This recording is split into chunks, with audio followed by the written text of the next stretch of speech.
ರಾಹುಲ್ ಗಾಂಧಿ ಇವತ್ತೊಂದು important ಕ್ವಶನನ್ನು rice ಮಾಡಿದ್ದಾರೆ. Lateral entry ಅಂತ. ಏನು ಲ್ಯಾಟ್ರಲ್ ಎಂಟ್ರಿ? ಇದರ ಮೂಲಕವಾಗಿ ಕೇಂದ್ರದಲ್ಲಿ ಅಧಿಕಾರಿಗಳ ನೇಮಕವಾಗ್ತಾ ಇದೆ. ಒಂದು ದೊಡ್ಡ ಅಧಿಕಾರ ವಹಿಸ್ಕೊಳ್ಬೇಕು ಕೇಂದ್ರದ ಮಟ್ಟದಲ್ಲಿ ಅಂತ ಹೇಳಿದ್ರೆ UPSC ಎಕ್ಸಾಮ್ ಎಲ್ಲ ಪಾಸ್ ಮಾಡಬೇಕು ಅಲ್ವೇ? UPSC ಎಕ್ಸಾಮ್ ಪಾಸ್ ಮಾಡಿಕೊಂಡು IAS, IPS, ಆನಂತರದಲ್ಲಿ ಈ ಕಡೆ IFS, ಈ ರೀತಿ ಕೇಂದ್ರದ ಬೇರೆ ಬೇರೆ ಸೇವಾ ವಿಭಾಗಗಳಲ್ಲಿ ಅನೇಕ ಯುವಕರು ಆ ಎಕ್ಸಾಮ್ಗಳನ್ನು ಪಾಸ್ ಮಾಡಿಕೊಂಡು ಇಂಟರ್ವ್ಯೂ ಅಟೆಂಡ್ ಮಾಡಿ ಒಳ್ಳೊಳ್ಳೆ ಮಾರ್ಕ್ಸನ್ನು ತೆಗೆದುಕೊಂಡು ದೇಶ ಮಟ್ಟದಲ್ಲಾಗ್ತಕ್ಕಂಥ ಎಕ್ಸಾಮ್ಗಳಿದು.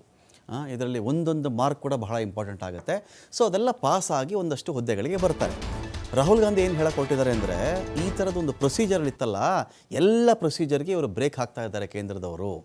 ಇವರು ಖಾಸಗಿಯಾಗಿ ಎಲ್ಲೆಲ್ಲೋ ಒಂದಷ್ಟು ಕೆಲಸದಲ್ಲಿ ಇರ್ತಾರಲ್ಲ, ಅವ್ರನ್ನೇ ತೆಗೆದುಕೊಂಡು ಬಂದು ಆಯಕಟ್ಟಿನ ಹುದ್ದೆಗಳಿಗೆ ನೇಮಕ ಮಾಡ್ಕೊಳ್ತಾ ಇದ್ದಾರೆ.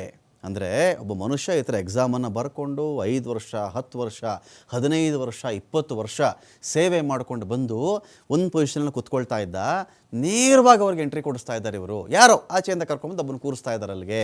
ಇದು ಹೇಗೆ?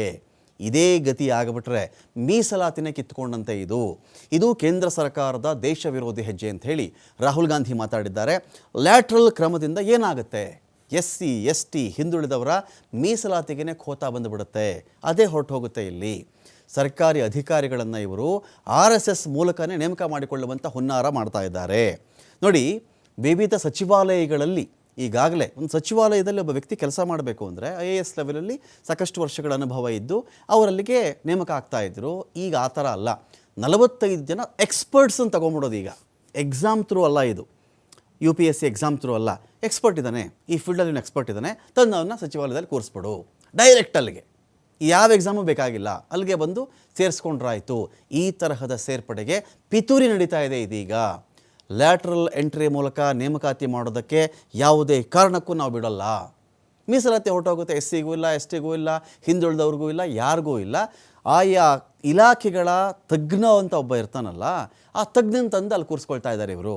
ಎಕ್ಸಾಮ್ ಮೂಲಕನೇ ತಗೊಳ್ಳಿ, ಅವ್ರನ್ನ UPSC ಮೂಲಕನೇ ಬರಲಿ, ಅಲ್ಲೇ ಪಾಸ್ ಮಾಡಲಿ, ಅನುಭವ ಗಳಿಸಿಕೊಳ್ಳಲಿ, ಅಲ್ಲಿಂದ ಅವನ ಅಧಿಕಾರಕ್ಕೆ ಬರಲಿ. ಅದು ಬಿಟ್ಬಿಟ್ಟು ಎಲ್ಲೋ ತಜ್ಞ ಇದೆ ಅಂತ ಸಡನ್ನಾಗಿ ನೀವು ಡೈರೆಕ್ಟಾಗಿ ತೊಗೊಂಡ್ಬಿಟ್ರೆ ನೇಮಕಾತಿಗಳ ಗತಿ ಏನು ಸ್ವಾಮಿ? ಹೋಯ್ತಲ್ವಾ? ಉನ್ನತ ಹುದ್ದೆಗಳಿಂದ ಹಿಂದುಳಿದವರನ್ನ ದೂರ ಇಡುವಂಥ ಯತ್ನ ಅಲ್ವಾ ಇದು ಅಂತ ಕೇಳಿದ್ದಾರೆ. ಇದು UPSCಗೆ ಎಲ್ಲ ಟ್ರೈನಿಂಗ್ ತಗೊಳ್ತಾ ಇದ್ದಾರೋ, ಓದ್ಕೊಳ್ತಾ ಇದ್ದಾರೋ ಅವ್ರಿಗೆ ಮಾಡುತ್ತಿರುವ ವಂಚನೆ ಅಂತ ಕರೆದಿದ್ದಾರೆ. ಟ್ವೀಟ್ ಮಾಡಿ ಕೇಂದ್ರ ಸರ್ಕಾರದ ವಿರುದ್ಧವಾಗಿ ಗಂಭೀರ ಆರೋಪವನ್ನು ಮಾಡಿದ್ದಾರೆ. ಆಯಿತು, ಏನಿದು? ನಾವು ಈ ಕಡೆ ಲ್ಯಾಟ್ರಲ್ ಎಂಟ್ರಿ ಅಂತ ಹೇಳಿದ್ರೆ ನೋಡಿ, 2 ಅಥವಾ 3 ವರ್ಷದ ಅವಧಿಗೆ ಒಂದು ಗುತ್ತಿಗೆ ತೊಗೋತಾರೆ. ಇಲ್ಲಿ ಗುತ್ತಿಗೆ ಆಧಾರದ ಮೇಲೆ ನೇಮಕ ಆಗುತ್ತೆ. 2 ಅಥವಾ 3 ವರ್ಷಕ್ಕೆ ಬಂದು ಇಲ್ಲಿ ಕೆಲಸ ಮಾಡಿ ನೀವು ಅಂತ ಖಾಸಗಿ ವಲಯದಲ್ಲಿ ತಜ್ಞರಿರ್ತಾರಲ್ಲ, ಅವರನ್ನು ತಗೊಂಡು ಬಂದು ಸಚಿವಾಲಯದಲ್ಲಿ ನೇಮಕ ಮಾಡುವಂಥ ಪ್ರಕ್ರಿಯೆ. ಇದೇ ಲ್ಯಾಟ್ರಲ್ ಎಂಟ್ರಿ ಅಂತ. ನಿಮ್ಗೆ ಅರ್ಥ ಆಯ್ತಾ? ಇದು 2 ಅಥವಾ 3 ವರ್ಷಕ್ಕೆ ನಾನು ಗುತ್ತಿಗೆ ಥರ ನೇಮಕ ಮಾಡ್ಕೋತಾ ಇದ್ದೀನಿ ಅಂತ ಆಗೋಯ್ತಾ? ಏನು ಬಿಡ್ರಿ, 2 ವರ್ಷ ಅಷ್ಟೇ ತಾನೇ ಇರೋದು, 3 ವರ್ಷ ಅಷ್ಟೇ ತಾನೇ ಇರೋದು? ನೋ. ಆಮೇಲೆ ಬೇಕಿದ್ದರೆ ಅವರನ್ನು ಮುಂದಿನ ಎಷ್ಟು ವರ್ಷಗಳಿಗೆ ಬೇಕಾದರೂ ಮುಂದುವರಿಸಿಕೊಂಡು ಹೋಗಬಹುದು. ಇಲ್ಲಿದೆ ಸಮಸ್ಯೆ. ಸಚಿವಾಲಯದಲ್ಲಿ ನೇಮಕ ಮಾಡಿಕೊಳ್ಳುವಂಥ ಪ್ರಕ್ರಿಯೆ ಇದು. ಕಾರ್ಯದರ್ಶಿ, ಉಪಕಾರ್ಯದರ್ಶಿ ಸ್ಥಾನಗಳಿಗೂ ನೇಮಿಸ್ಕೋಬಹುದಂತೆ. ಒಬ್ಬ ಕಾರ್ಯದರ್ಶಿ ಇದ್ದಾನೆ, ಇಂಥ AS ಮಾಡಿದ್ದಾನೆ, ಇಂಥದ್ದು ಓದ್ಕೊಂಡಿದ್ದಾನೆ, ಹಾಗಲ್ಲ. ಯಾವುದೋ ಒಂದು ಪ್ರೈವೇಟಲ್ಲಿ ಅವನು ತಜ್ಞ ಇದ್ದಾನೆ, ತಿಳ್ಕೊಂಡಿದ್ದಾನೆ, ತಂದು ಕೂರಿಸ್ಬಿಡವನ್ನ ಅಂತ. ಲ್ಯಾಟ್ರಲ್ ಮೂಲಕ ಎಂಟ್ರಿ ಆಗುವಂಥ ಅಧಿಕಾರಿ ಆನಂತರದಲ್ಲಿ 2 ವರ್ಷಕ್ಕೆ 3 ವರ್ಷಕ್ಕೆ ಅವರು ಸೇವೆಗೆ ಅಂತ ಬರ್ತಾರಲ್ಲ, 5 ವರ್ಷಕ್ಕೆ ವಿಸ್ತರಿಸಬಹುದಂತೆ ಅವ್ರನ್ನ. ಲ್ಯಾಟ್ರಲ್ ಮೂಲಕ ನೇಮಕ ಆದವರು ಆಡಳಿತವನ್ನು ಕಂಟ್ರೋಲ್ ಮಾಡಬಹುದು. ಅವರು ಅಧಿಕಾರಶಾಹಿಯ ಒಂದು ಭಾಗವಾಗಿಯೇ ಆಯ್ಕೆ ಆಗ್ತಾರೆ. ಋಣ ಇರ್ತಲ್ಲ, ಸೇರಿಸ್ಕೊಂಡ್ಬಿಟ್ಟಿರ್ತಾರಲ್ಲ ಇವ್ರನ್ನ. ನಾನು ಇವರೇ ಆಯ್ಕೆ ಮಾಡಿದ್ದು, ಇವರು ನಿಷ್ಠನಾಗಿರ್ಬೇಕು, ನಾನು ಇವ್ರು ಯಾವ ಥರ ಹೇಳ್ತಾರೋ ಆ ಥರ ನಾನು ರೂಲ್ ಮಾಡಬೇಕು ಅಂತ. ಕೇಂದ್ರ ಸರ್ಕಾರದ ಮಧ್ಯಮ ಹಾಗೂ ಹಿರಿಯ ನಿರ್ವಹಣಾ ಹಂತದಲ್ಲೂ ಕೂಡ ಇದು ನೇಮಕ ಆಗ್ತಾ ಇದೆ. ಈ ನೇಮಕಾತಿಗಳಿಗೆ ಮೀಸಲಾತಿ ಅಥವಾ ಜಾತಿ ಆಧಾರಿತ ಕೋಟಾಗಳು ಅನ್ವಯಿಸೋದಿಲ್ಲ. ತಜ್ಞಾಗಿದ್ದನ್ನ ಕರ್ಕೊಂಬ ಕೂರಿಸು, ಅಥವಾ ನನಗೆ ಬೇಕಾದವನಿದ್ದಾನ, ತಜ್ಞಾಗಿದ್ದರೂ ಅದೊಂದು ಕಡೆ ಪರವಾಗಿಲ್ಲ, ನನಗೆ ಬೇಕಾದವನಿದ್ದಾನೆ, ನಾನು ತಂದು ಹಾಕೋತಾ ಇದ್ದೀನಿ ಅವನ್ನ ಅಂತ. ಬರೀ 2 ವರ್ಷ ಅಂತ ಹೇಳೋದು ಮೊದಲು, 3 ವರ್ಷ ಅಂತ ಹೇಳೋದು, ಆಮೇಲೆ 5 ವರ್ಷಕ್ಕೂ ಅವ್ರನ್ನ ಮಾಡಬಹುದು. 2022ರಲ್ಲಿ ಕೇಂದ್ರದಿಂದ 3 ಜಂಟಿ ಕಾರ್ಯದರ್ಶಿಗಳು, 27 ನಿರ್ದೇಶಕರ ನೇಮಕಾತಿ ಆಗಿದೆ. ಜಂಟಿ ಕಾರ್ಯದರ್ಶಿ ಹುದ್ದೆಗೆ ಹಿರಿಯ AS ಅಧಿಕಾರಿ ಪ್ರಮೋಷನ್ ಮೇಲೆ ಬರ್ತಾರೆ. ಒಬ್ಬ ಜಂಟಿ ಕಾರ್ಯದರ್ಶಿ ಆಗಬೇಕು ಅಂದರೆ ಸೀನಿಯರ್ AS ಆಫೀಸರ್ ಇರ್ತಾರಲ್ಲ, ಅವರು ಬಡ್ತಿ ತೊಗೊಂಡು ಅಲ್ಲಿಗೆ ಬರ್ತಾರೆ.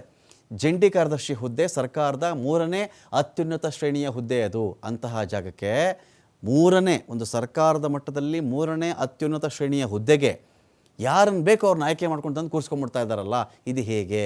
ಅಂತಹ ಜಾಗಕ್ಕೆ ಲ್ಯಾಟ್ರಲ್ ಮೂಲಕ ನೇಮಕ ಮಾಡಿಕೊಳ್ಳಲಾಗಿದೆ. ನಿರ್ದೇಶಕರು ಜಂಟಿ ಕಾರ್ಯದರ್ಶಿಗಳಿಗಿಂತ ಕೆಳಗಿನ ಶ್ರೇಣಿಯನ್ನು ಹೊಂದಿರ್ತಾರೆ. ಇದೆಲ್ಲ ತಪ್ಪಲ್ವಾ ಅಂತ ಒಂದು ಕಡೆ ರಾಹುಲ್ ಗಾಂಧಿ ಕೇಳ್ತಾ ಇದ್ದಾರೆ.